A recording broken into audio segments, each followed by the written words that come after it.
The year was 1892, and times were tough for the Melnyk family.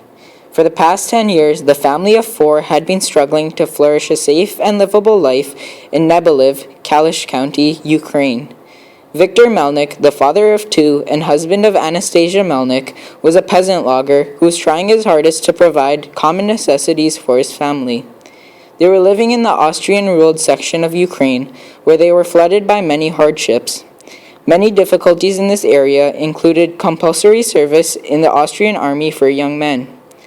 Many families, such as the Melnyks, only spoke Ukrainian and were abused by army officers for not speaking German. Unemployment was also on the rise at the time in Ukraine, and employment was only seasonal with very low wages. This resulted in poverty and famine for thousands, including the Melnyks.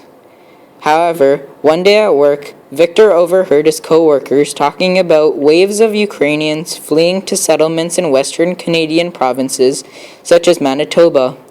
He asked them about the benefits of moving to Canada and was told that peasants were being offered hundreds of acres of land by shipping countries and the Canadian government. Viktor thought about how this could give his family a fresh start at living a comfortable and safe life with fewer worries.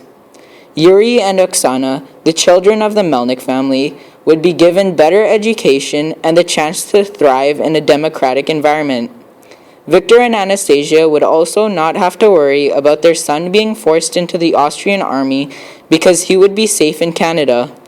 After work, Viktor returned home and discussed the benefits of moving to this new country with his wife.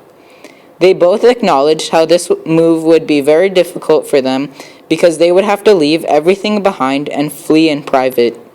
However, the benefits of moving to Canada still shone through the clouds, and in the end, they decided moving to this town called Edna Star in a province called Manitoba would be better for them.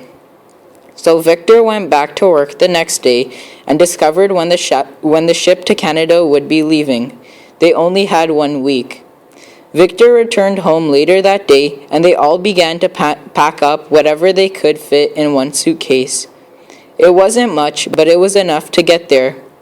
They claimed they would be going on a vacation when they boarded the ship. The ship would take the Melnyks to Quebec, and from there they would travel by roadways to Edna Star.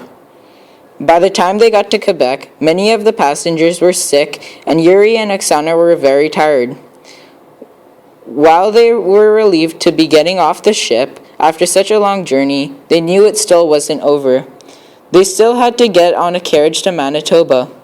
They grabbed some food first and rested a little to regain their energy. The trip to Manitoba wasn't nearly as long a journey, and they soon found themselves claiming their land from the government officials at the border. They were given directions, and soon they were setting up tents and admiring what would become their new lives. They felt safer already. The only issue they could see was the language barrier, but they found that everyone around them was speaking Ukrainian just like them. There were Ukrainian culture centers being set up in the distance, and it automatically felt more like home than their actual home. They were now free to live their lives the way they wanted to, and no longer had to fear for the safety of their children.